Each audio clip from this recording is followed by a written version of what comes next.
નમસ્કાર દોસ્તો, ફરી એક વખત સ્વાગત છે તમારું આ વિડીયોની અંદર. તો આપણે આ વિડીયોની અંદર દીનદયાળ ઉપાધ્યાય અંત્યોદય યોજના વિશે ટૂંકની અંદર માહિતી મેળવશું. તો ચાલો જોઈએ.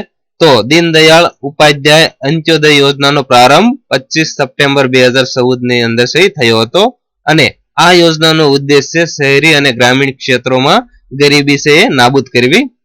આ યોજનામાં સ્વરોજગારી અને કૌશલ્ય વિકાસ પર ભાર આપવામાં આવ્યો છે. આ યોજનામાં ગ્રામીણ ક્ષેત્રોમાં દીનદયાળ ઉપાધ્યાય કૌશલ્ય યોજનાને આ યોજનાની અંદર જોડવામાં આવી છે. આ યોજના અંતર્ગત વર્ષ 2017 સુધીમાં 10 લાખ યુવાનોને રોજગારી આપવાનો લક્ષ્યાંક હતો.